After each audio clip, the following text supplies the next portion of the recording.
It was just the last 2 weeks, probably. It was in the paper this weekend. 6 or 8 Picnic. It was very, Big very deal good. it was. Six, yeah, six, that's over 6, that's the first number on it. And that was 5 acres, they had the tennis court there. That was Pearls. Okay, that's what it is. Oh. So they reenacted. What was in the Monterey News? I mean, there was. Well, you made said 1 million, and Matt Williams was 1.1 million. And that was, some psychiatrist at the Virginia. And they must have spent that much on it again. No, we did these when we That's got no longer with us. these. It took us 2 or 3 years to get the $25,000 the town had to Fred Ford kept in to contact. get the Yeah, I think the town still have to manage these. That was very great. That we raised in the cake sales and that. So when it's Pearls, right? Okay. T-shirts, cars, $25. Maybe what we'll do, I'm not sure, I only saw the news. maybe what we'll do, everybody needs to kind of scrunch up close enough so that we can. So how do we want to, I hardly knew. how do we want to do this? Do you want to start, If we had a moderator.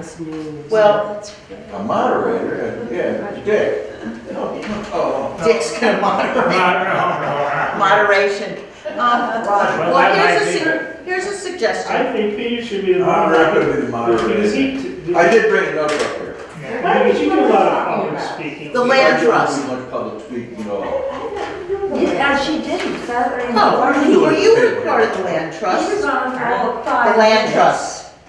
He put that, No, I never belonged to the land trust. I was for it and all that, but You could do it for free in those days, Dick. Well, there's memories that people have. I'm gonna tell one Okay. story about Richard Tryon, which is. I won't Well, tell wait, this if you're gonna do one. that- No, okay. Wendy, I should be sitting here. I had nothing to do with the land. I know trust. you. You have nothing to add about the land There's trust? nothing to do with it. You wanna sit over there? Yeah. She wants to be excused. I And involved in the land trust, you want to? Roger was Oh, There's a guy. oh my goodness, look who's here! Let's see at the table.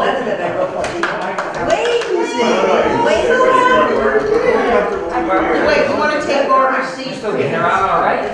Robert C. There it is. I know, but he's been waiting for 6 months for the Should job. see it. Why don't we Should've all? Okay. Why don't we all talk about what memories each of us may Yeah, have about those days, ways in the Okay, so you gotta give me a chance to, No, let's discuss it first among ourselves about what we want to say, all right? Oh, I'll answer questions to the best of my ability. Yeah. I want to know what, I think we remember very little of what went on about 50 years ago. That's why he's here. It No, must be written down right here. And he's Yeah. got quite a bit. Can you really speak up No. about some of the things? No, because my memory's terrible. I remember that Richard Tryon, who's sitting on my left, attended about 3 meetings and insisted on having the word preservation in the Monterey Preservation Land Trust. And I was thinking about all the typing I was going to have to be doing for the next 5 years. I said, why don't we just call it the Monterey Land Trust? No, everybody. Now, do you remember that? No, I No, don't. you don't. Don't remember it. I want Because I think it was Monterey that insisted on having preservation. He agreed. I think probably, Bob? Both of them. I had. Well, I'm here in full Bob, is my making your job harder anyway. Do No. you recognize this typewriter? This is from Monterey. It's typed. Monterey bylaws. Yes, sir. you guys are a very unruly crowd. Okay, so how about you start telling how you and Lou started the land trust, and then everybody can jump in with their stories about the land trust, preserving the farms, all that stuff, okay? Can you stop it for a while and give us something else to talk about? I'll edit it later, just keep going. Wendy edits it. She does a good job at it. Peter really has art in this house. Exactly, and he did. All right, is Roger just, are we talking now? Roger just pointed out that, well, George Waslocki started the Monterey Land Trust in we got 6 other land trusts in the course of 2 years. We were the first. And we were the first. Sheffield always got the title of being the first because they became the biggest and the most organized, and they got an executive director, and, you know, which is great. But anyway, but George, I tried to get him to come to this thing, and he said, I can't remember anything about the money. They're all bunched together, all those little land trusts. I want to do the bypass. I said, no, Monterey has done the bypass. They don't want to do the bypass anymore. He said, well, I got all this information. I got good stories. There's a box in the basement. If somebody could just get it to me, I can tell you about the... I said, George, no.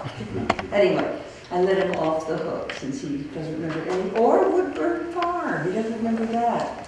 Although the Berkshire Resources Council gave it $5,000 for the end when we just couldn't quite make the APR. They had to raise $25,000 as the town's commitment to the APR. It was very successful, and we did it.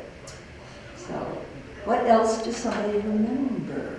Were you the treasurer at that time, Joyce? I don't know what I was. I was just running around. What was Woodburn Farm the first? No. No. Then why don't you go back and tell us, what was the first land that was put into trust? Aha! Now you got us by the, never mind what, but. Peter's got his I'm not able notes. to answer that. Okay. I have Because Stores Olds. You have Stores Olds? Right here. Oh, Pete. And Stores Olds notes were interesting because they were not, the gifts were numbered by order of receipt. So the first one was from Richard Jaffe. I think it was Richard Jaffe, or his brother. And it was right there at where the brook passes the sharp bend on the way to Otis. That's right, that funny little piece. The funny little piece was along there, and I think that just a small piece, but it was the beginning. It was on December 30th, 1986. It was a big time for donating property because I think the tax laws were going to change. And so a lot of people wanted to get rid of their property. We had, actually, 1986 that was. Sheffy's also made a gift on December 30th, 1986, Wellman Road. That was, it's hard to say which, 2.9 acres. It must have been in front of Bill Brockman's house. It's in the corner there. That- Oh, it was the one in the corner? Yeah. That's right, it's the corner of Monterey Road. Wonderful corner lot, which we gave without any restrictions on it, knowing the Monterey Land Trust wouldn't sell it. But they could, if they ever wanted to, sell that for quite a bit of We've money. talked about that ever since, but a lot of old trees on that lot. There's a lot of maple, there's a lot of small maples growing on it. That would be a future sugar bush for whoever wanted to mix their Monterey. Wow. That's a good building lot on that corner. Built a building on it. Well, Yeah, it could easily be, it isn't now, but it is a good, yeah. yeah, it could. Still is one. It's not preserved for not being able to build on it, right? Well, I don't remember I that. think don't think Chevys that I have wanted all the deeds here. maximum tax Yeah. deductions That that may have year. been, that may have been. And Bob Terry also gave a property the same day on Gould Road. It was where Regali's property. He had bought it from Regali. Yeah, You remember the Regalis? yeah, very much so. Great Wow. fisherman. Fisherman? He come up here from down in the valley where he had a fast food house, restaurant. And he come up here weekends, you know. And he fished on that brook, Harmon Brook all up. Had a little pond there, pond right on the property too. Well, that's part of the brook, but further up from, on our land, he fished that a lot. Or further up. Yeah, the story goes is, old Nate Haynes was here in those days, and he lived on the Waldo Road, and he fished a lot, and he down there, and he spotted this big trout that was under the embankment, just laying there, you know, and he spotted it. And he didn't drop a line in, so he went back and saw the Regali, see, and Mrs. Regali liked to fish. He told her about it, showed her where it was, and she caught the fish, see? Well, And he had free cocktails as long as they Oh, he lived. did. He made more of it than he got. She caught the fish, wow. that same day, oh, did I say, that Bob Terry made a different gift besides that one? And that was on Route 23, the edge of Barnum Flats. That was the property that was the last one to the east on Barnum Flats on the south side of the road. Marty Clark had cut the trees off. Yeah, I Somebody remember that? Yeah, there's an acreage, it was across the river. Behind the Vickermans. Next door to Vickerman's. Yeah. Next door to Vickerman's, yeah. Yeah. And it was almost 10 acres. No more trees to be cut, Bob had a restriction on that, no more trees. They cut the pine off and then, We cut the pine off. yeah, that was All it. right. All those, that was the first day, it was December 30th, and we had 4 gifts of property at that time, according to a source. Yeah. Peter, it's just wonderful you have this book. I can't believe it. Well, that was my, I think that's what my job has been, is keep, well, I'm not a very good secretary for writing minutes, but I do hang on to the books. Yeah. I got file cabinets full of that stuff. Yeah, well, somebody's got to hopefully hang on to it. Someday maybe I'll organize them. Then Ginger Remain found the 1989 edition of, you want to read the news? Who has your eyeglasses? It was a long article by me about the Woodburn Farm. Thanks. 1989. Yeah, Okay. 1989, and I think the 2 really big things that we did was Woodburn Farm in 1989, and then the Mount Hunker property in whatever that was, 80. That was subsequently, I guess. This was 89, it seems to be so much earlier than that, so it must have been in the 90s we did Mount Hunker. Yes. Can somebody read the article? The whole article? Well, part of it. Somebody can read it, I can't, because I can't see. Who wants to read it, Pete? Yeah, let Wayne. Ask Wayne. Wayne is, oh, go ahead. Oh, I've got it right side up.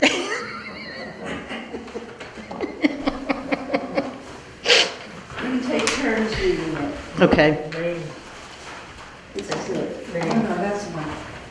yeah, You can read without your glasses. just barely. Good God.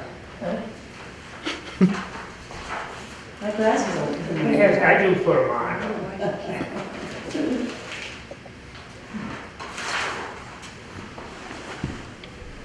So would you like to read that out loud, Wayne? Or do you want to read it out loud, or just you say?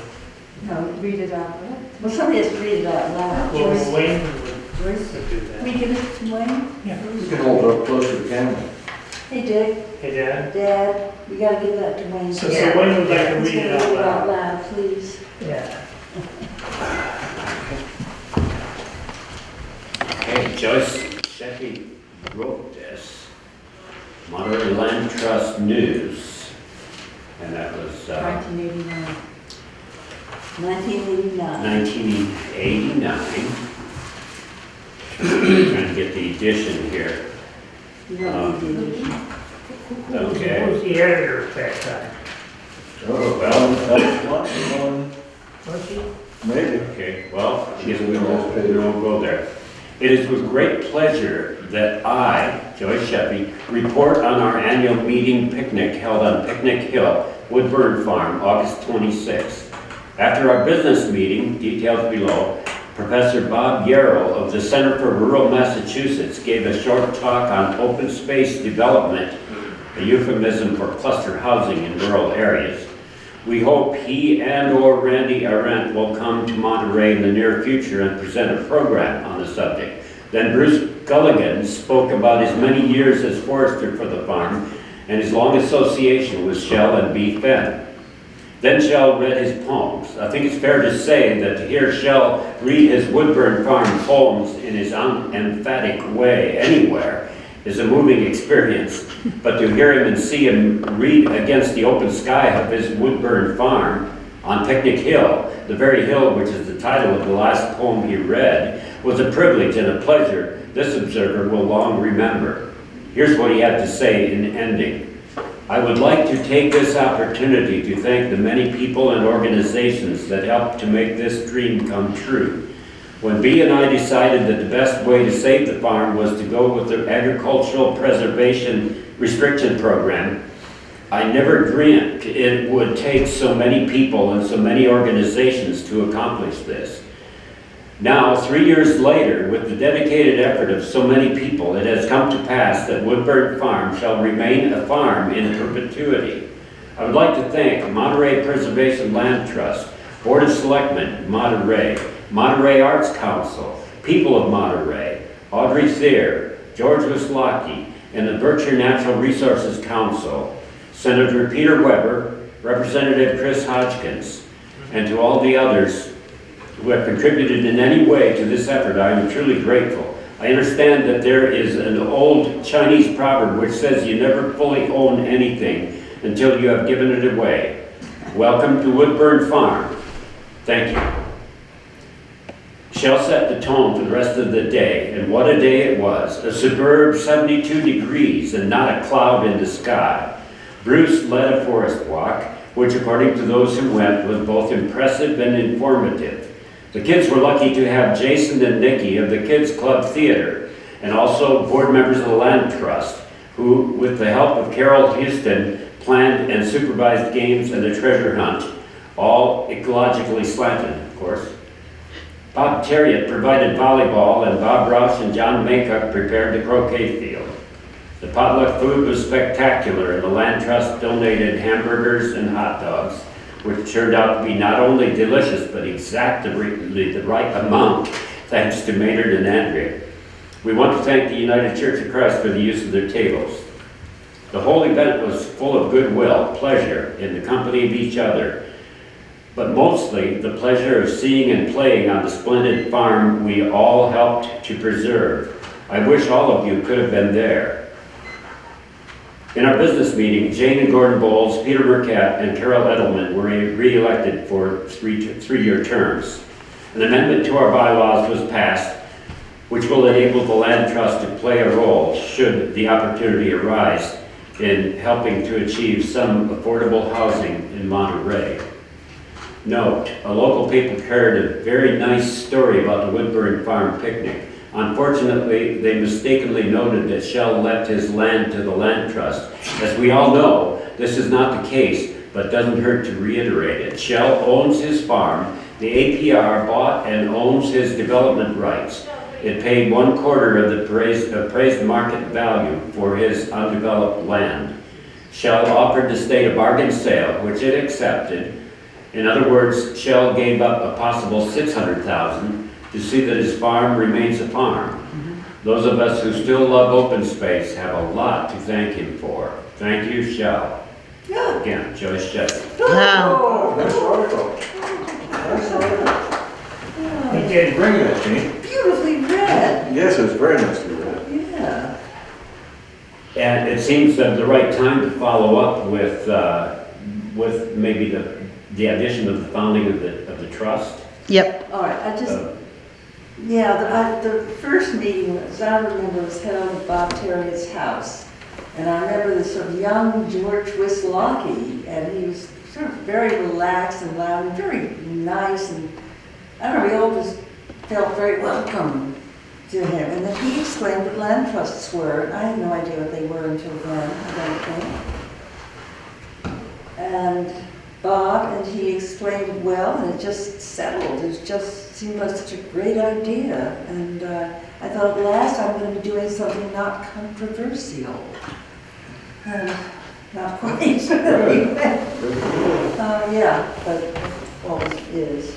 But nevertheless, that's how it started. And I do remember the one thing George said, which was, the best zoning is owning. So you own the land, and you put it into leases and preserve it, but so you don't leave it up to your next generations and stuff without protecting it. It's always been a dilemma, but it's, Yeah. it does enhance, and it's easier for us age-old farmers to understand, you know, the owning part. Yes. How do you do it without somebody having that taking care ownership? Right. So. Can someone, It didn't hurt at all that Bob had more money than he could spend if he pulled it right out. Well, he didn't let go of it easily. Know what he did for certain things. He did, but at great pain. It had to be a bargain price. It Huh? had to be a bargain price for Bob to buy it too. Well, And you he had know, to make He wouldn't it- overspend. People jump through hoops too, Yeah. just to, but but he did do. But I think Sheffy's with a lot less money than he had on it. well, you Edit know, that. Let's not compete. can someone just sort of go back a little bit and explain what the land trust is? We kind of jumped ahead to who's in the land trust, but what is the land trust? What is? No, what is it? What is a land trust? Peter, you do. Peter, you do it. I started.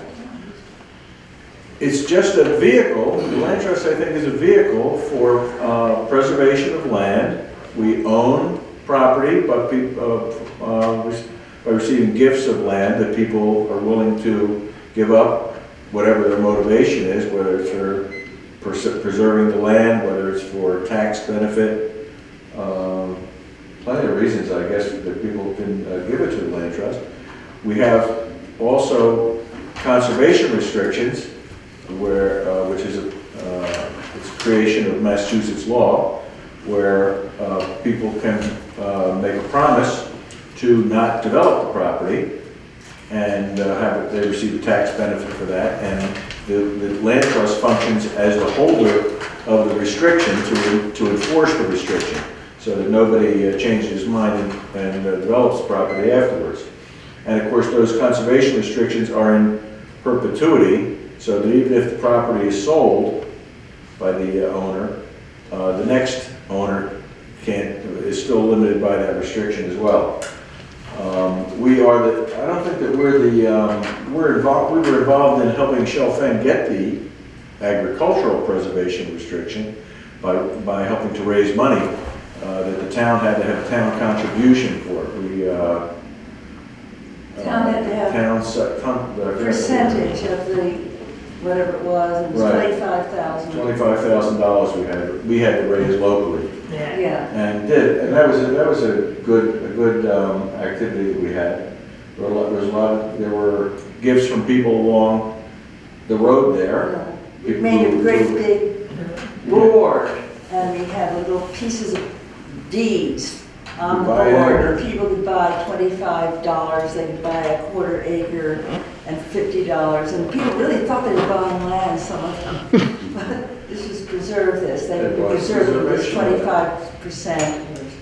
So there was up to $1,000, and, well, we did it. And it was a lot of money, In $25,000. those days, it was a lot of money. Still is a lot of money. It's still a lot of money, yeah. Well, it's certainly for a good cause. Absolutely. And, That's the end it result. was touch and go. George Waslaki came in at the end, the last 5,000, I think, it was that much. I don't remember that. Yeah. He said if we raised 20, he'd give us the 5. I think he forgot that, but he didn't do it. Anyway. Shell told me while it was going on, or maybe it was afterwards, and he had gotten the money from the state, he told me he thought that they were fools for paying that much money for something that he didn't even want anyway, development rights. He never intended to develop the property. It was No, we didn't, no. 225 acres of property there. It was the whole west side of Yeah, all the way from On the road. town line up to 23. all the way. And that's preserved forever. Except the thought was that he, with his illness and everything, not able to farm it anymore, and this APR gave him the ability to keep it going. Well, And he had a farmer there, right? living in that house behind Yeah, his they have the house? tenant house there, sure. Tenant Yeah, house. so it's there now. Yeah, well, I Who's living there? don't, The farmer. He farmed it. Tom Oh, O'Brien. O'Brien. But he I wasn't knew really, it was Tom. I think he was more of a tenant there. Yeah. Okay. At that point, a Gould Farm may have come in to help out, I'm not sure. at the time, Yeah, that, I think just after he stopped at dairy herders, and we did more and more dairy. well, So I think- the state required that farming continue on the property. That's what the APR was all about, I think- agricultural preservation. And so with Shell being as old as he was, they required that an arrangement would be made, a trust, and that's what the Woodburn Farm Trust is. And he had his neighbors there, Peter Brown was one, and was it Bob Nelly? Bob Right Brown. now, yeah, that's, And, Yeah. and Mark, Yeah, they cooked. and Mark they Maycook. cook, yeah. And the state required that be in place because that's, the understanding was that it would be farmed in perpetuity.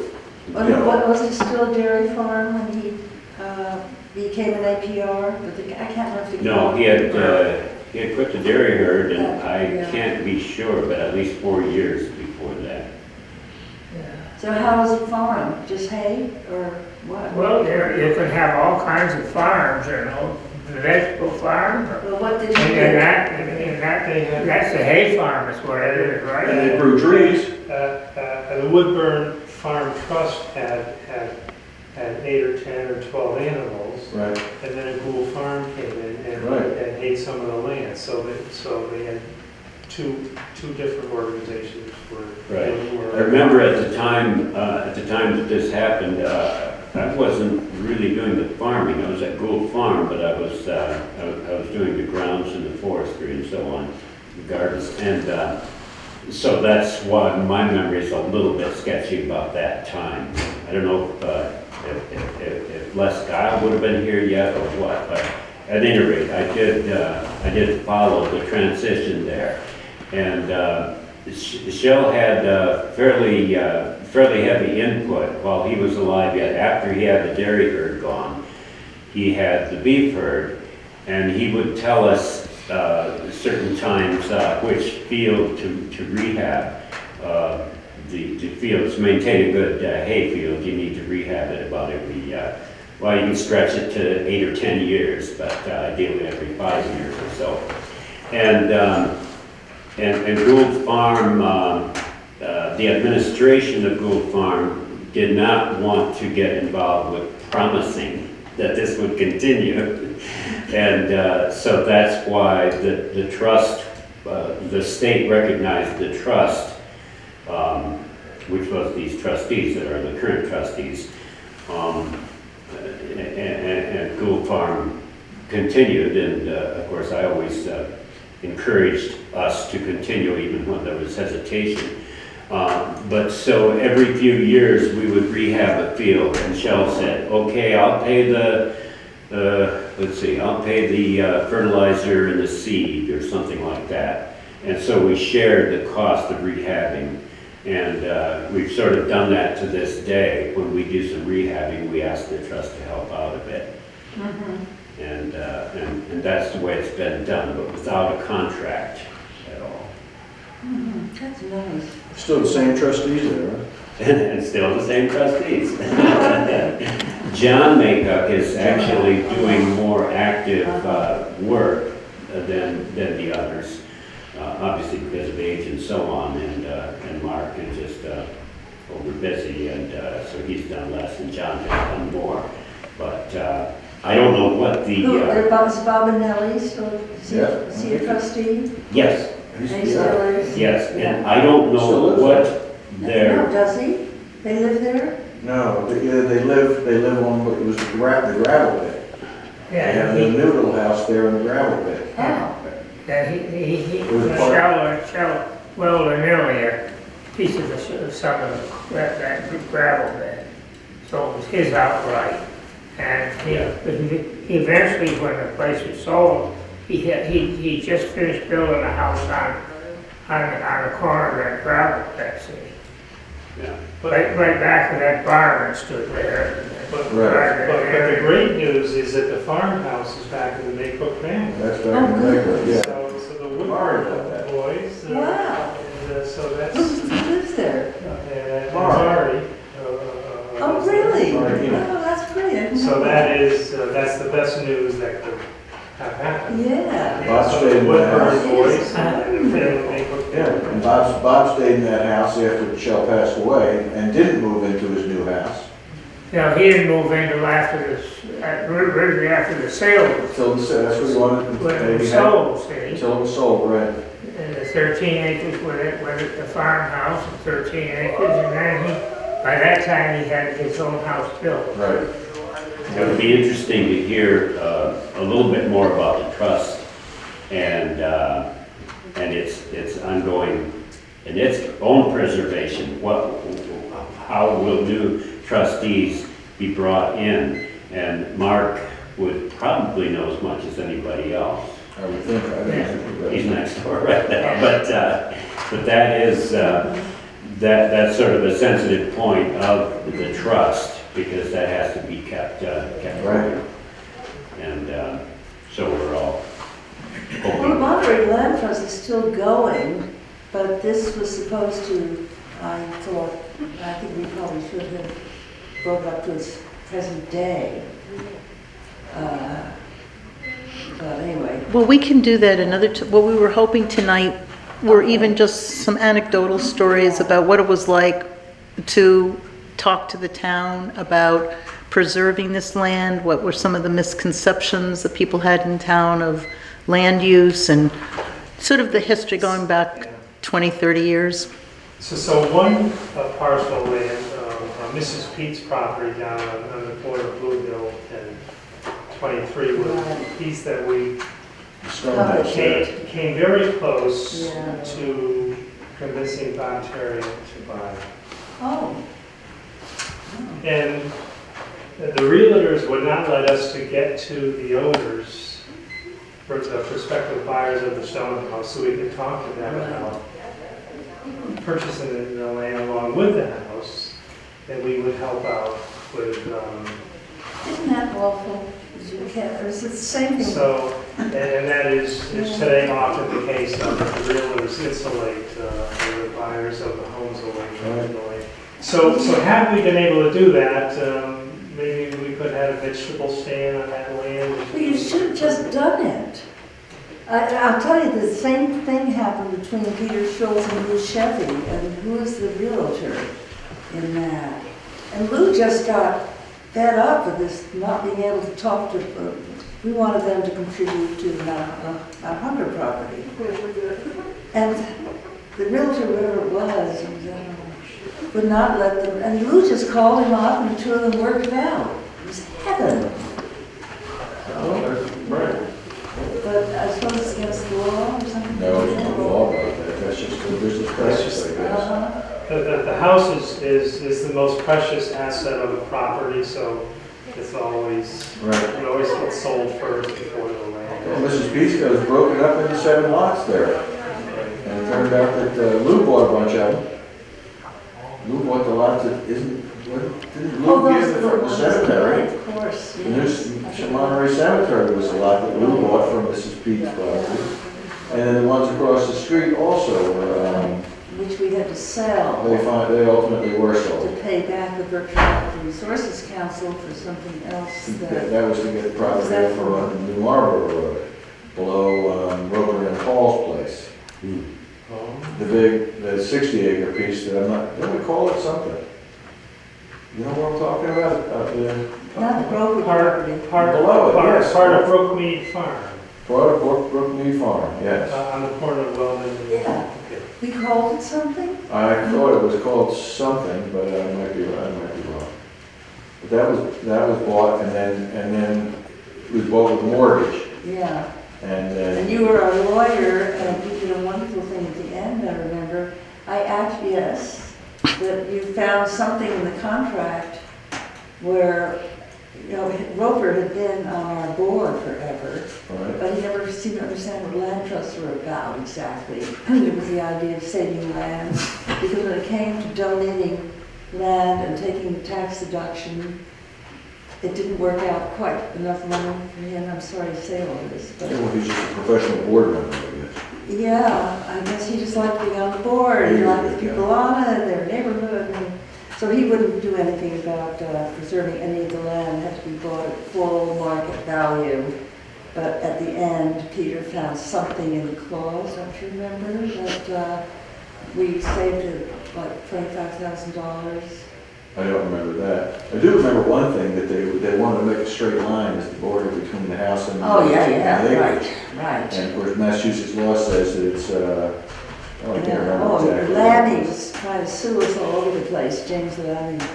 But we- We're all big friends It now. wasn't a whole lot, Water under the wasn't a whole bridge. lot of difference, but it was bounded by a little brook that runs through it instead of a straight line. So we ended up with a few extra acres. He wrote something about the Chevys are the scourge of Berkshire County and No, everything. he didn't. George, he yes, didn't he mean did. that. Oh, geez. And then George, That's just lawyer talk. George, it was up written down. And George gave him help. His Anyway, he's came through, he was fine. Well, He was just doing his job, as they say. has the land trust had any official meetings or anything for a number of years or what? Well, I think if you say a number of years, I would say yes, they have had some meetings in that time. But there haven't been any that are very recently.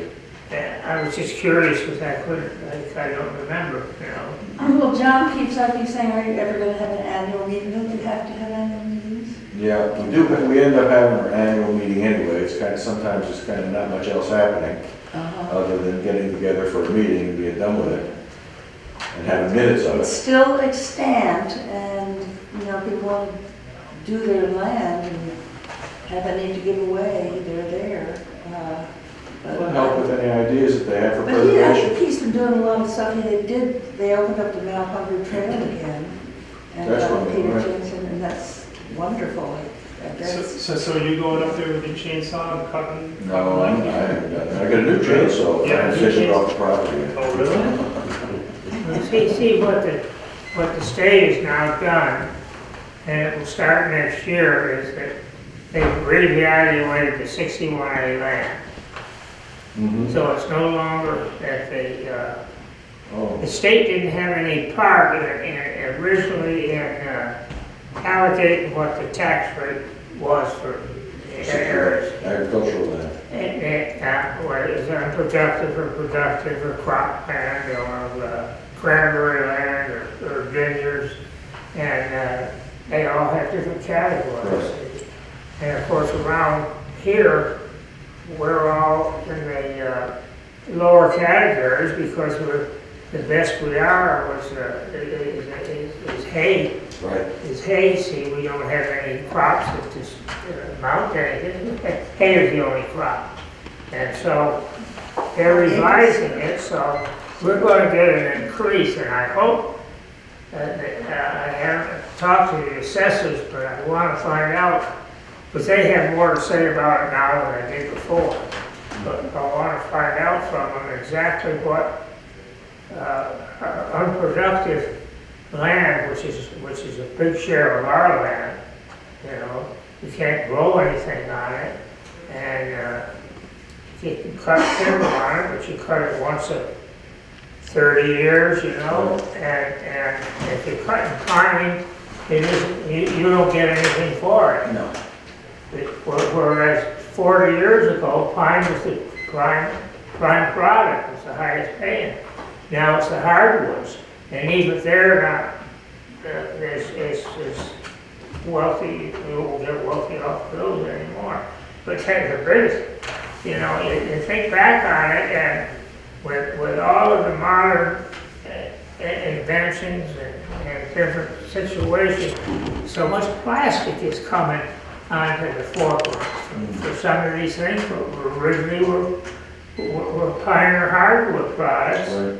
You know, golf, not golf, but I mean tennis is somewhat, but hockey's the big one. but they still have to use the elm, but they're one small group now. There's a lot of stuff that is now, a lot of trim on your windows now is all plastic.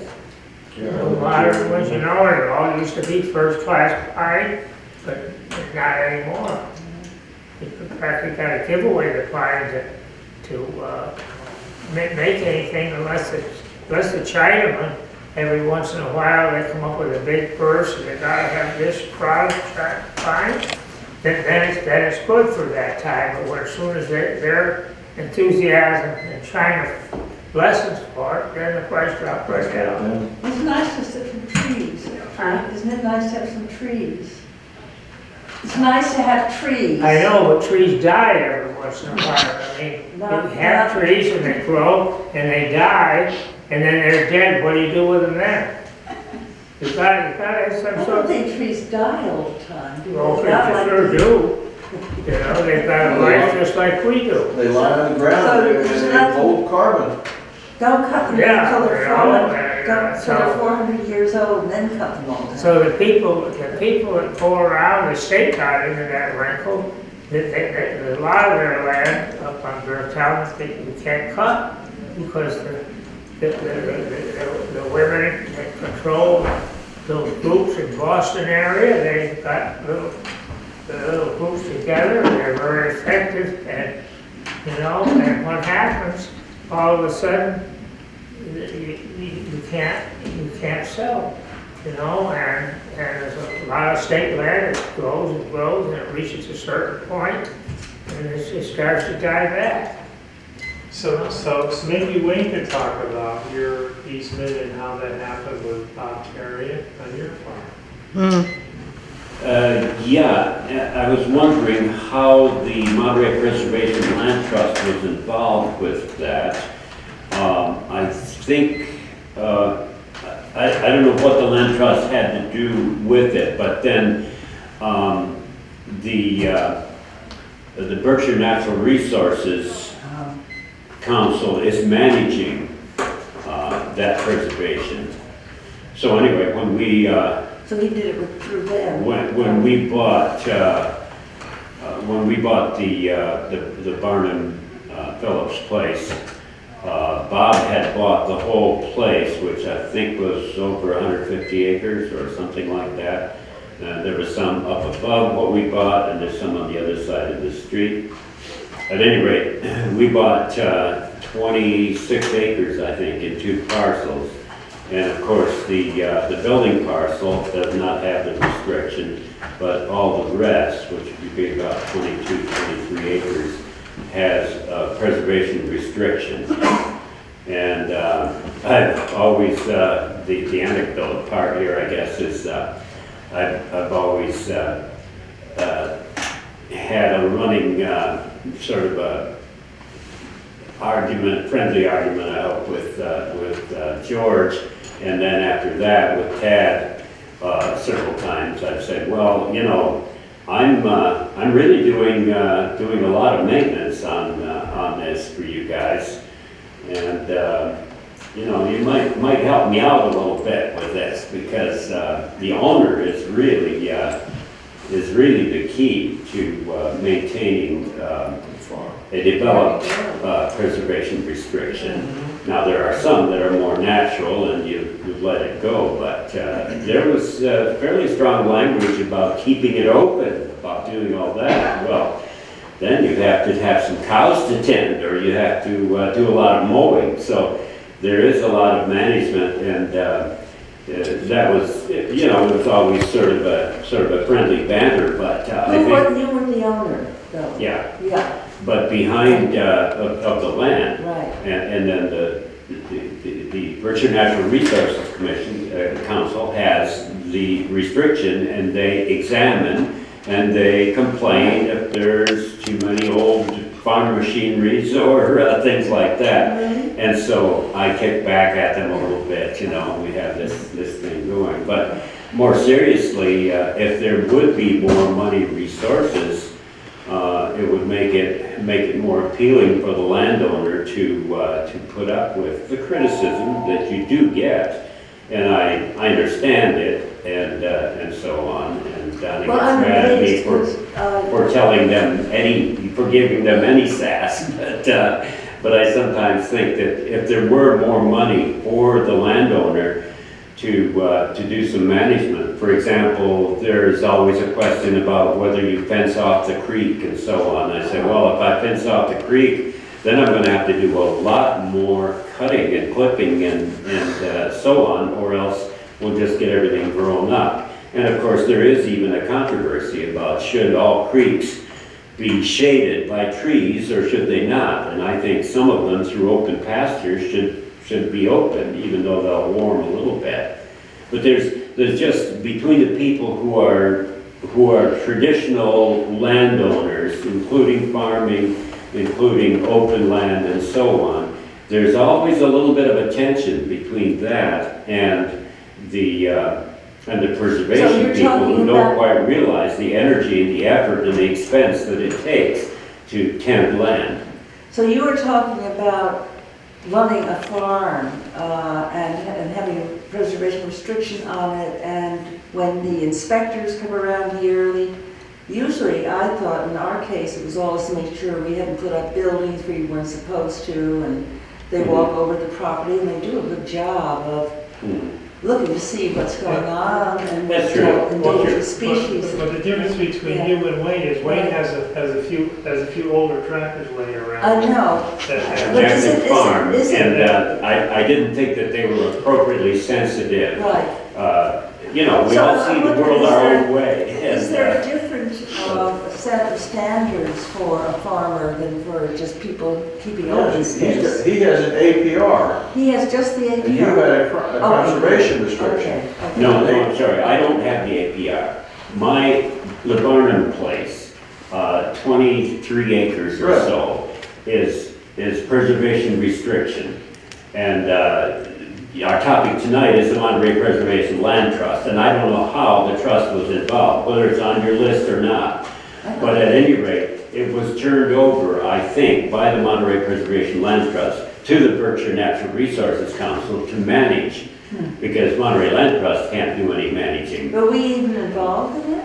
I think so, but I don't know. I the think it's details. actually only through Bob. It's really, Bob was being the head of the land trust, was also, instrumental in that, in saving that whole section there, the flats and everything. Right, and then it was turned over. But I thought it's not an APR that's on your No. farm? No, Oh, I thought that was an APR. Why isn't it? Should be.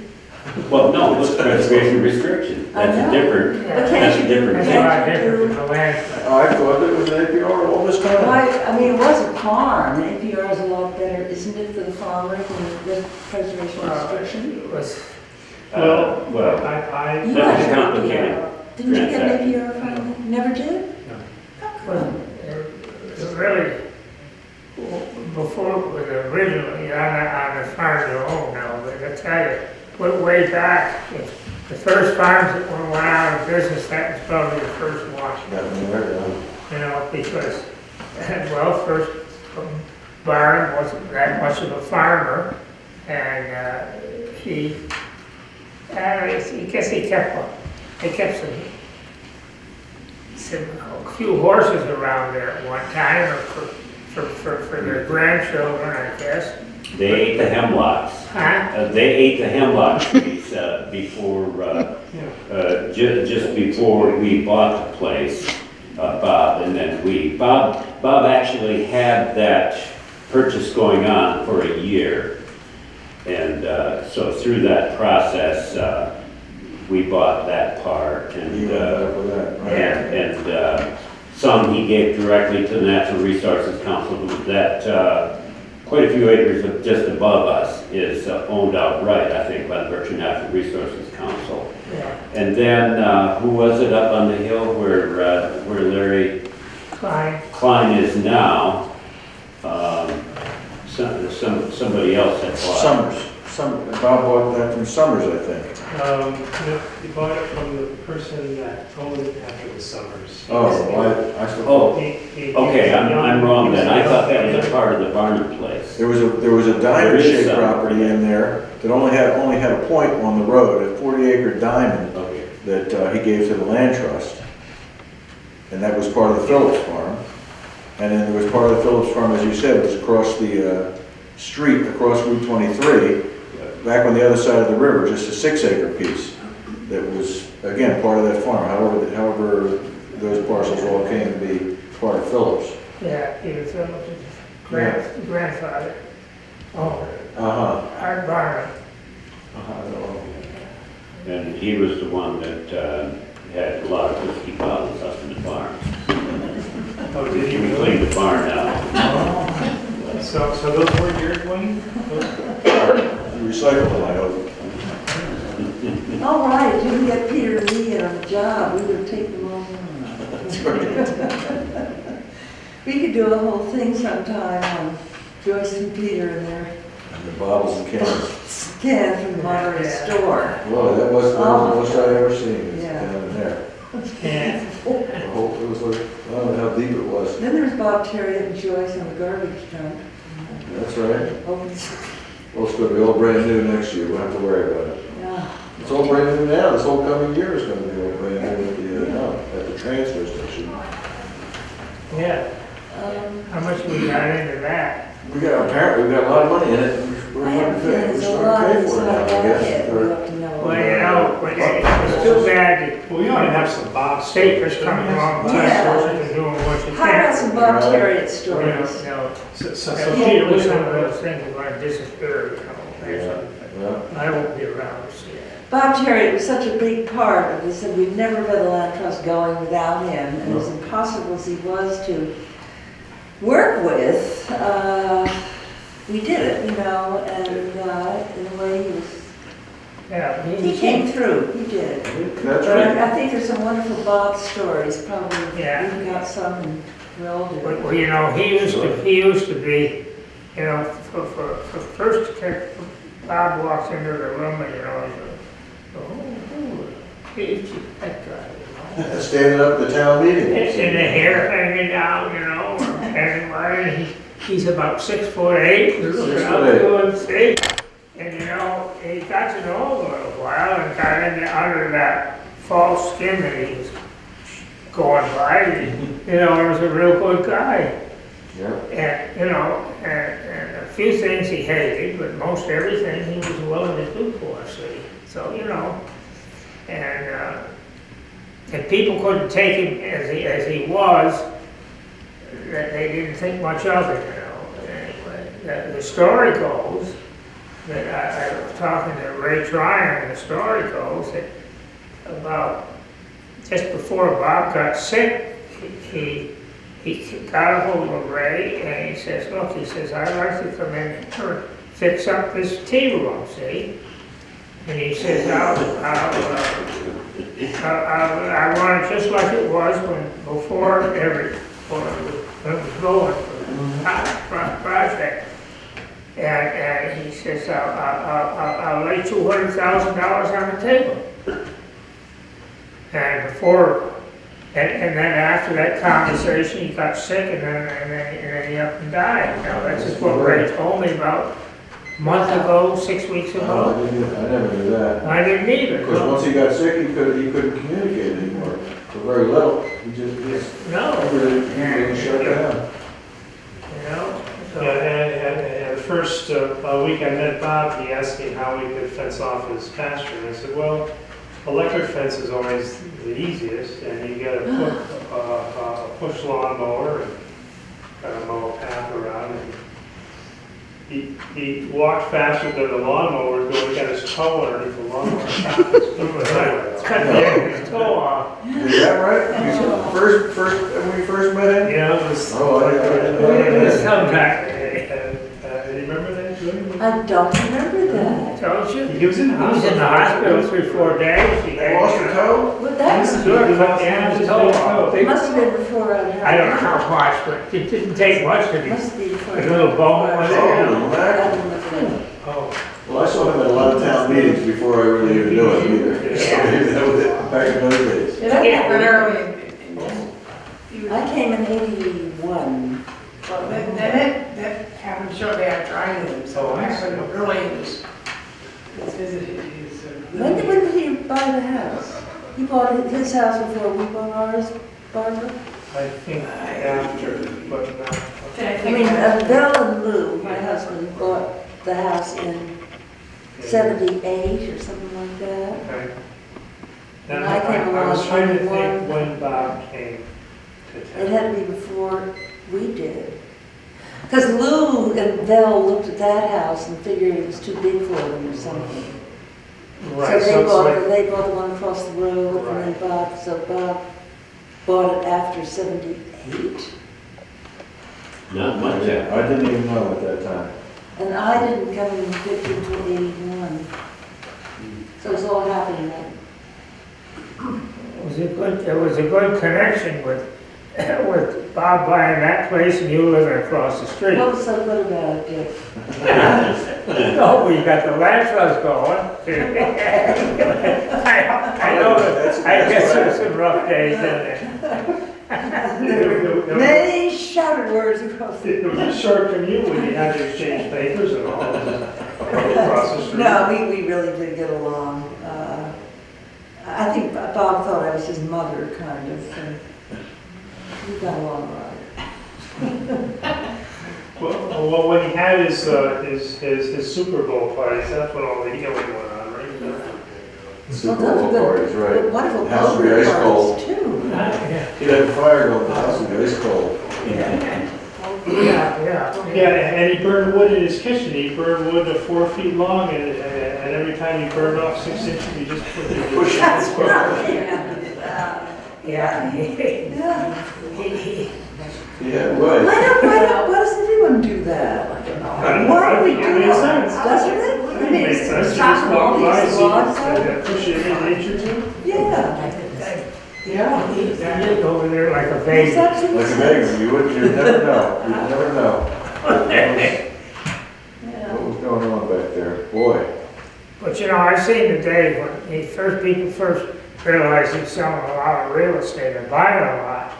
I used to see Rockman down there one day just pacing back and forth in front of his house on the road, you know, trying to get an audience with him to sell him some properties, you know? And I mean, it's, you know, and I was always willing to look at property. And Brockman was right down there. I noticed him one day walking up and down the road. Whether he was, I don't know what he was thinking about, but he was right in front of Bob's house, you know. I assumed he was Maybe he's going for a walk. cooking up a deal before he went in to see him, or he was trying to get in to see him, I don't know. maybe going up in front of our house. How do you know it was Bob's house? It was on the road. Well, Never mind. Yeah. The land trust had a nice deal there to buy the forest up on Mount Hunger from Gano McClendon. Did you know about that? The big property that we raised money for, $325,000 to buy that property because it was offered because it had been Chapter 61. And when they wanted to sell it to a fellow that wanted to put in, he wanted a little cluster housing in the middle. It was really not that bad of an idea. 17 houses with it maybe had 17 driveways, but there was more than 5,000 feet of road frontage, so you wouldn't have seen anything in there.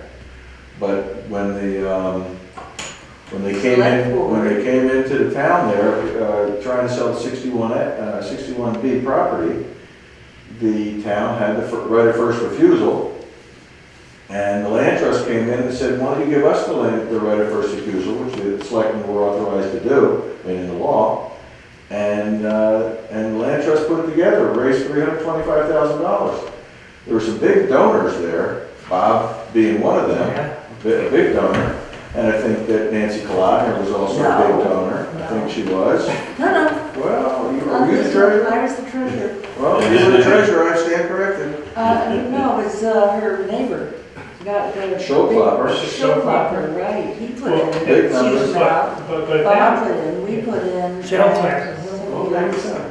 Yeah, Showklopper. 4 people. Up there next door to Nancy's house, up on the Oh, road. yeah, on Mount Hunger Road. He was facing 2,500 feet of road frontage there. Yeah. That was the forest. So what helped the land trust in that situation was the fact that at that time, septic systems, they didn't have raised beds, so they had to perk. And they had perked that land, they must have put 100 perk tests. They were proposing one big septic system for the whole place, I think. So after the land trust got the land, I went in there with an excavator, filled in all All the perk holes. the perk holes, and I left the stones, and then the land trust gave me the stones. Oh, and you ultimately got them, huh? Well, they're still up there in Oh, they're piles. still up there, well, They're still up there, but they're yours. You gotta get that on the record. here it is. But I think what happened then, it was shortly after that they allowed perk tests septic systems to be built at a higher elevation and mounds to be built, so you could build on land that didn't perk that well. So had it not been That, the property would have had a much higher value than 300,000 or whatever it was. 3 1/4. 3.25. That's in Great Barrington, isn't it? Sorry? Was it property you're talking about? Is that? No, the forest up Tyringham Road and Mount Hunger Road. The whole corner, it's almost yeah. 300 acres or something. Okay. 325 acres it was. All right. It is. It was on the uphill side of Mount Hunger Road. Yes. On Tyringham Road from up to that funny little road that goes in. Oh, yeah, but there's somebody in there building a house now. On that old road, it's no longer a road. Well, on the other side of the road, our property ended that road, right?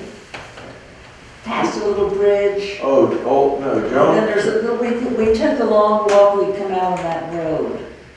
Yeah, It's just a that was, little dirt road that goes in Park Road, Oh, just begins goes with in. H, I think. Yeah, that was the road that was discontinued and abandoned by the town in 18 something.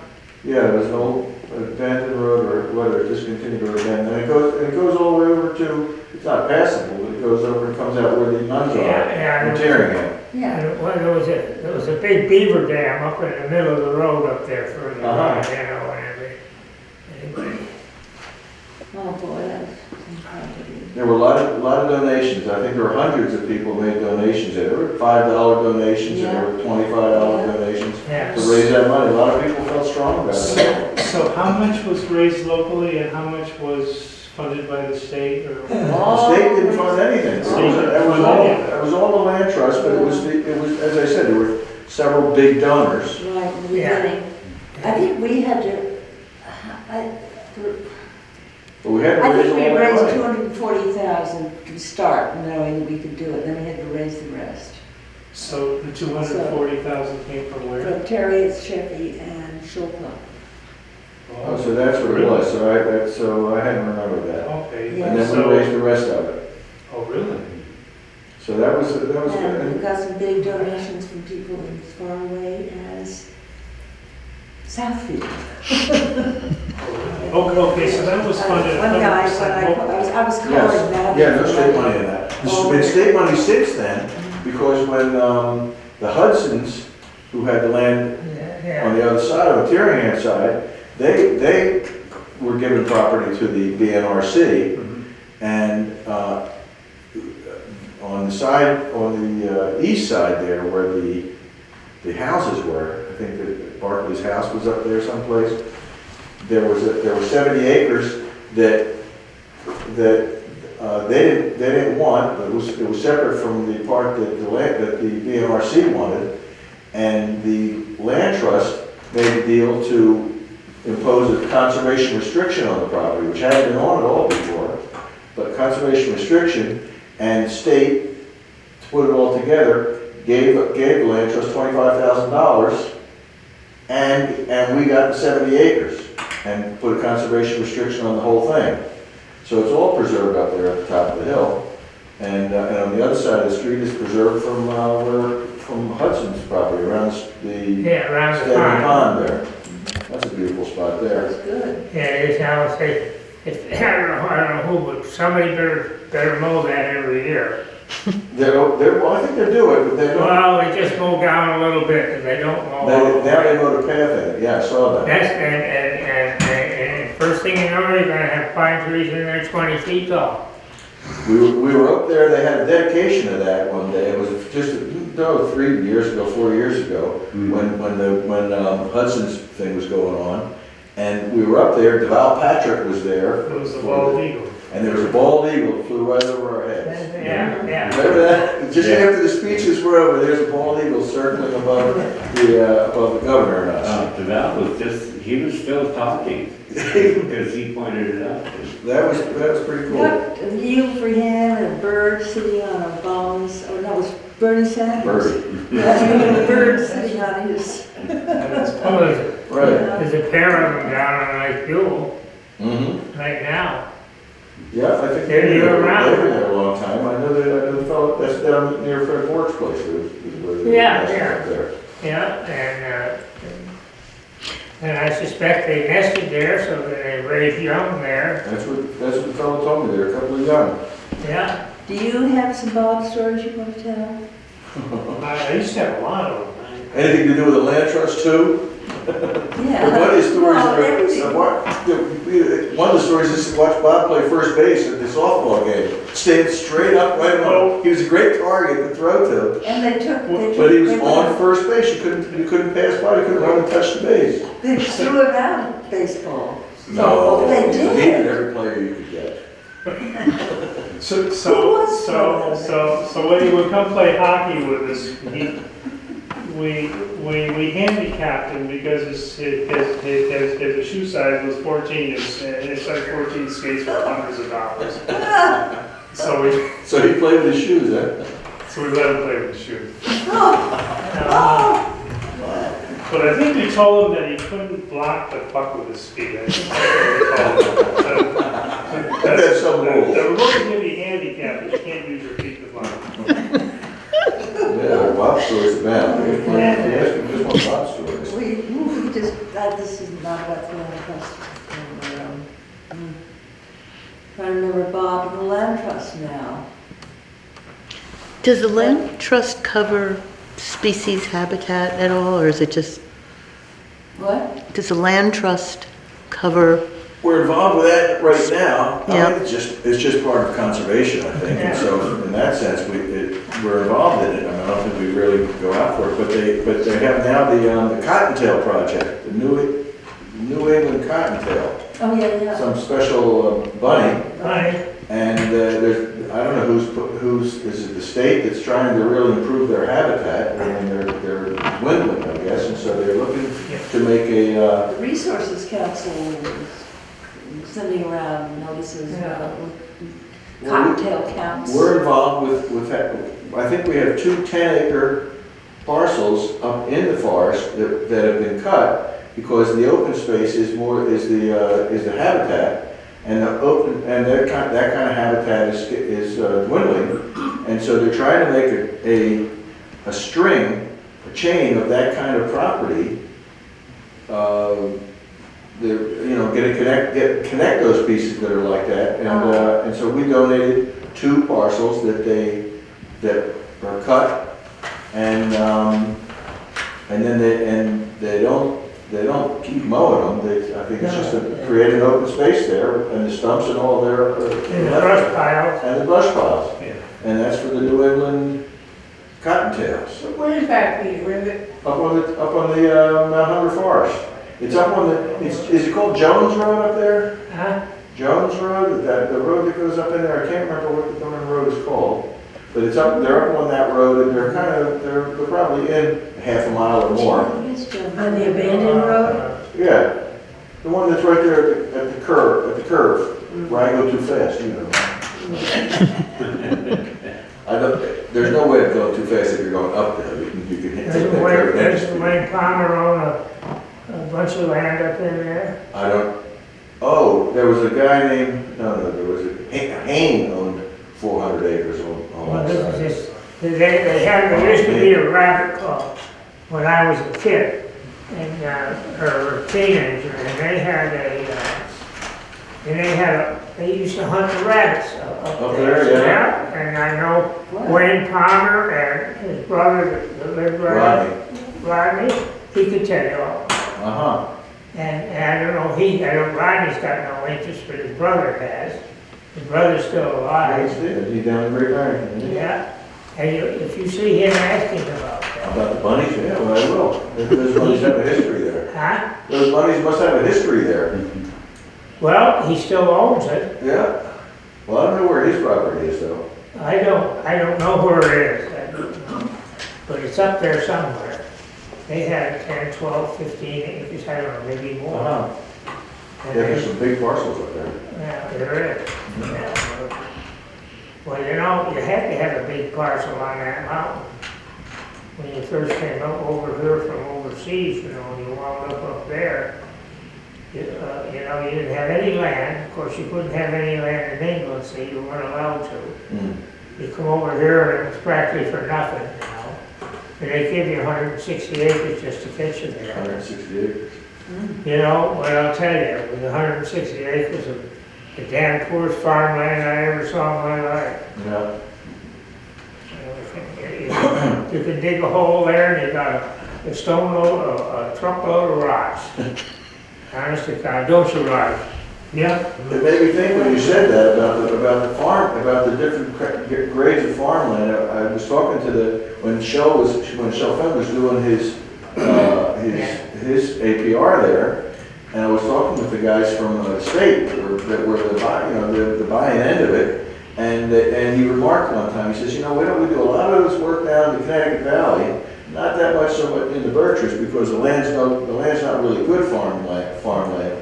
He said, we couldn't turn down Shell, he was ready to give it away for nothing. Yeah. Talk about a bargain sale, he could have got $800,000 for it, he was taking $225,000. And then he said, when they paid him that money for something that he didn't even want anyway. I'll always remember that. Yeah. He was a great guy and a sucker for it, you know. Yeah. And then he left part of that money. He left. He funded the trust. Funded the trust is kind of what I think happened, yeah. So I don't know. So that was another thing that he did is he took that money and some of it and funded the trust. And he did have a good piece of, because that same fellow, I guess, that I was talking with from the state, remarked how good a parcel that hayfield is at the corner of Curtis Road and Main Road there. 25 acres there, that beautiful grass. Of course, they had the pigs out there a couple of years ago too. But you can get stuck in there pretty easily, can't you? But that field, that fellow said that was a beautiful field for hay. And Shell willed that to them, to the Gould Farm, I guess. Get that in good grass, Well, man. it's variable, and, You gotta take care of it, as you said. right, we've been, put 7 loads of topsoil out there this evening. Did you before really? I came here. But, anyway, I mean, it was a great addition to Gould Farm, but it sort of brought us out to the It was a highway. great addition for Gould Farm. Yeah. But we've done a lot of work to make it more tillable. Yeah. Well, that Because fellow remarked. it's pretty wet, yeah. It's wet there, yeah. Ray it's just- Tryon calls it a rice paddy, wasn't it, Jim? Yeah, you're out there in the rice paddy. Pretty wet. Pretty wet there, I guess. They certainly messed it up, didn't they?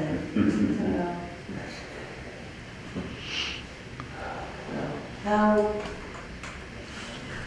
Betty buys?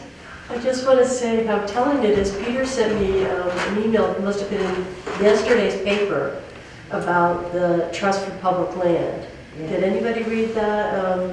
It was a celebration at Nomkeg and Mission House down in It's their Chatfield. anniversary out Did there. 125 year anniversary. Oh, yeah. And The trustees the of article, renovation. if you can find the article, it said something about the person who started that back in the eastern part of the state, the Trust for Public Land, and that's where a lot of these land trusts Oh, sure. have, got taken off from that idea. Yeah. Yes, that's right, Evelyn. Did you read that article? Did you- Yes, I did. Yeah.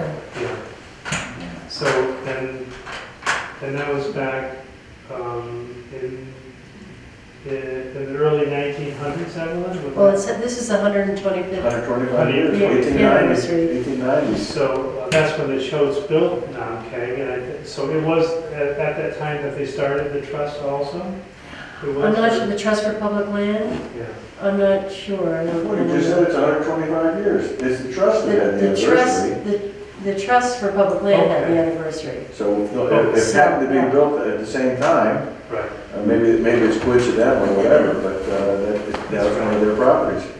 It's one of the, they've taken on a lot of properties across the state and The old preserved truck them. right up there, Where? so the old firehouse is, Uh-huh. the land just beyond the old firehouse, it goes right straight back. 10 or 12 acres, they own that. The trustees reservation? Oh, yeah. I think Bob gave it to him. Well, Bob did have that too.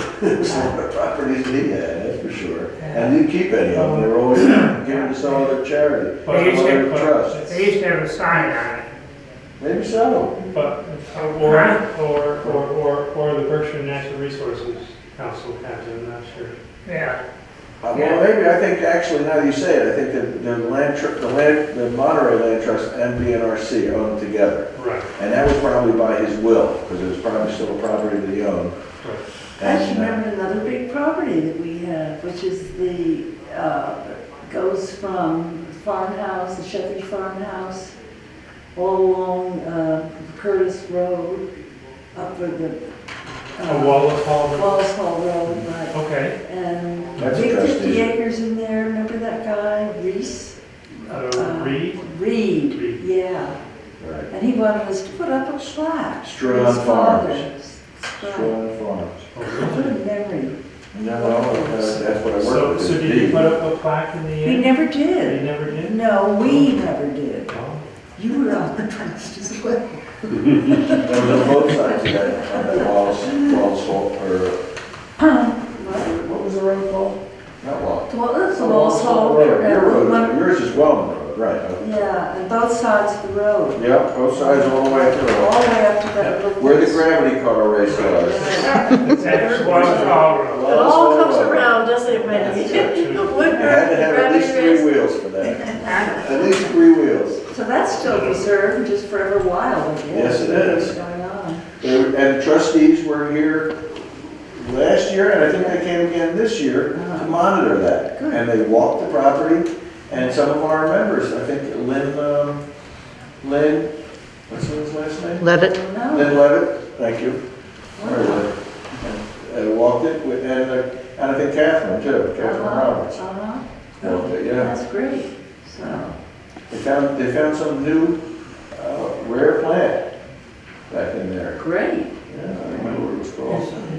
Tell me now, is George Wisłocki still alive? Yes, yes he is.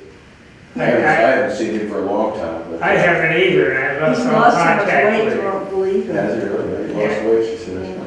Huh? Joyce says he lost a lot of weight. He's gotten thin.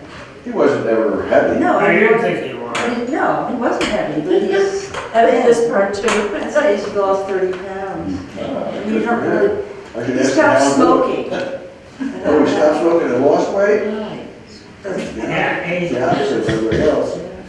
I was saying the Trust for Public Land, and He was it's the quite- trustees of reservation. Trustees of reservation. Yes. Yeah, the Trust for Public Land is something different. Oh, I was a The trustee. trustees of reservation is what I meant. 125 for the trustees. Trustees, right. Right. Keep All me out these of names are too. so confusing. All these names are so confusing. They begin with the word trust. I'm sorry. And that's what inspired the land trust in Massachusetts, they were saying, the trustees of reservations, That's what, which has NOMCAG and a lot of these other Right, properties. They're that's the what correct it ones. says. Yeah, It's not that's correct. separate. your fellow lawyer passed over quick, didn't he? Yeah, that was something. So, He was only sick for 3 weeks. Yeah. So that, gee. Well, that's the way, isn't it? You go. He smoked his whole life.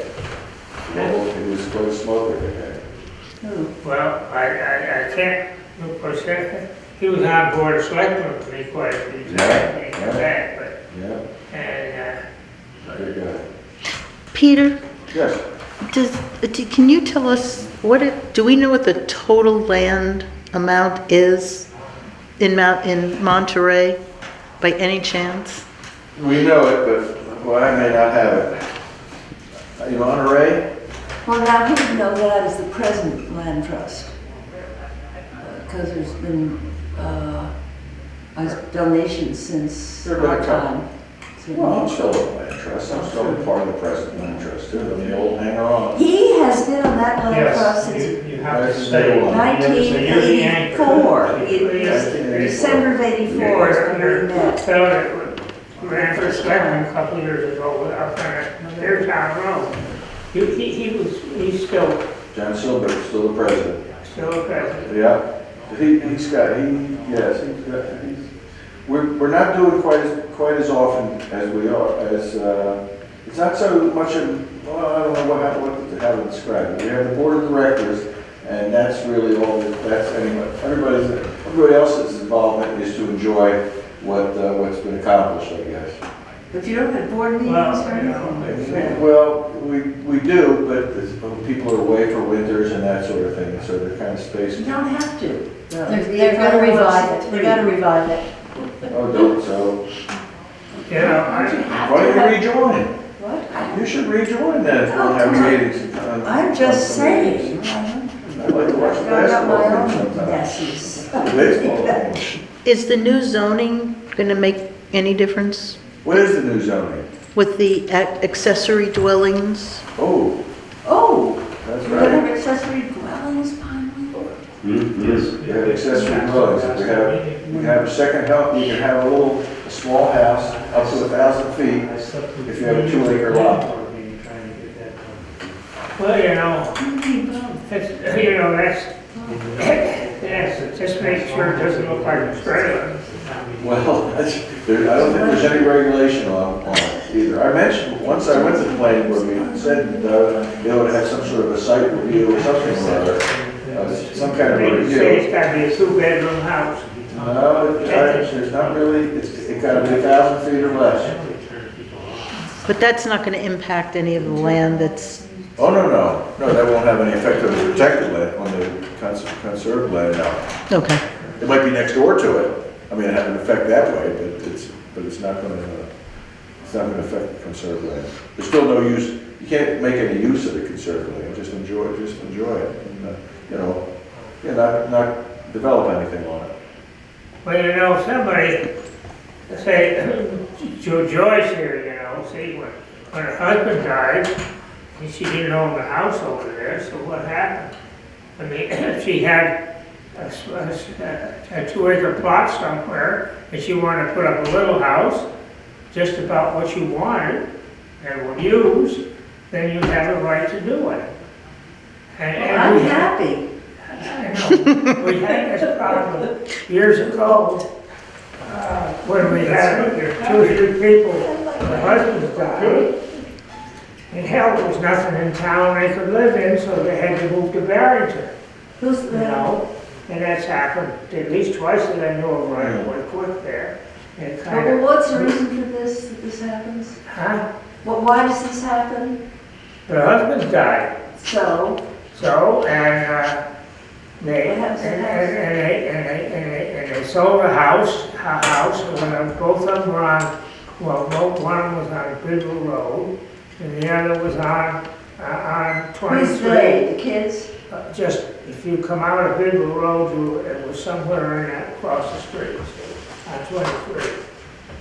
In John Weiss's house there, and on the corner, just below where George Emmons lived, on the other side of the road. There's a couple houses on that first curve. Beyond George's house. Was it this This side? Monterey side of George. Oh, Monterey side. Oh, Lloyd's? Pratt's? Lloyd's. Oh, this is. Pratt's, is this Kay Pratt's? No. Who? Pratt, she said. I don't know who lives there now. Oh, was Yeah, who was head of the early garden program over in Barrington. Who? Well, Mrs. She Who, lived Mrs. there. Schneider was on one side, and then her sister was on the other side? Mrs. McKay? I bought a big farm. You know whose house it is? You're way off, you're way out of the track. Closer to, When you closer start to, going almost to George Hammond's house on the other side of the road. There's B- I Heller. think he's talking about Old Bell Weiss. Bell Weiss, oh, Bell Weiss, he said Weiss. And that was Mike and Mo's house, that became Mike and Mo's house. That's what he's talking about. The Banners live The there. Manners are there, you're right, that's right, exactly. And so Dick said that she couldn't stay there after the husband She died. couldn't afford to. Couldn't afford to be there. Yeah, Ah, so they sold out, and then both of them moved there. Uh-huh. And it started a little bit of the idea of, gee, we ought to be allowed, they ought, if they want to, be allowed to build a smaller house that the code said, and, but I don't know. There seems to be a smaller house on it right now. I think it was a building that was already there, and they've just they've redone the building, whoever the current owners are. Yeah, it was just a summer cottage for years. That place there, yeah, Mike and Mo made it into a very nice little house there. And Yeah, they made it a very nice house. Very close to you, It right? still was an old house. but, Yeah. Nice. Next street over. Okay, thank you so much. Oh, well, It's been really a wonderful evening, and there's plenty of other evenings. Lots of coming. stories, lots of We're going to do stories. one about Gould Farm and farming. for a while. So Gould you Farm. We took some land up on Sandusville. Thank you. landlords and my friend, we get along. You're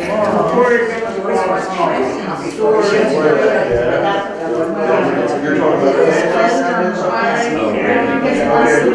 which side is Sandusville Road? You have to go right. The right one.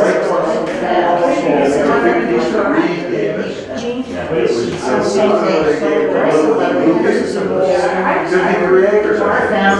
It's where the tornado ended. Yeah. Around there. You got the tornado. Right. I wouldn't go over until they moved. Knock down trees in that area. It's right behind you. Yeah, we're Yeah. I've got a right of way down on Uh-huh. But I'd like to do. Right of way, just over across that piece of sand. He'd be helpful. To get out to the Sandusville Road again. Oh, God, he just sort of dumb. Figure out what you want to do. Because I was gonna ask That's about. where we own 56 acres, I can stand on my lawn up in there. Yeah. And keep the cars going around. I've got 26 acres. The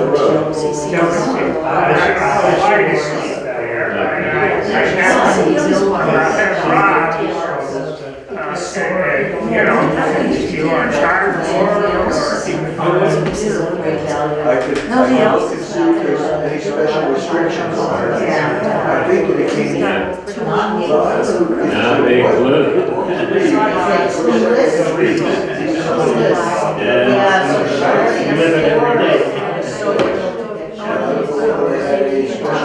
Yeah, yeah. It's in the deed, and you can see on the map how it touches your land. I may maybe ask you.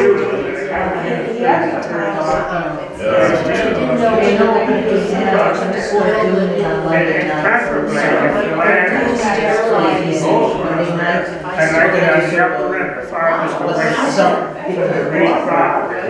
You know, going towards Monterey. So you just. That is, That end of the piece is where you might be, that, the part that's closer to town, closer to this town. Oh, yeah. Okay, I'll take a look at that, and then I can make some kinds of that. We haven't really had a meeting. She said I had to some sensitive. Yeah. We have one of the records and, two of them. So that's next up. All right. Thank you so much. Thanks so much for coming.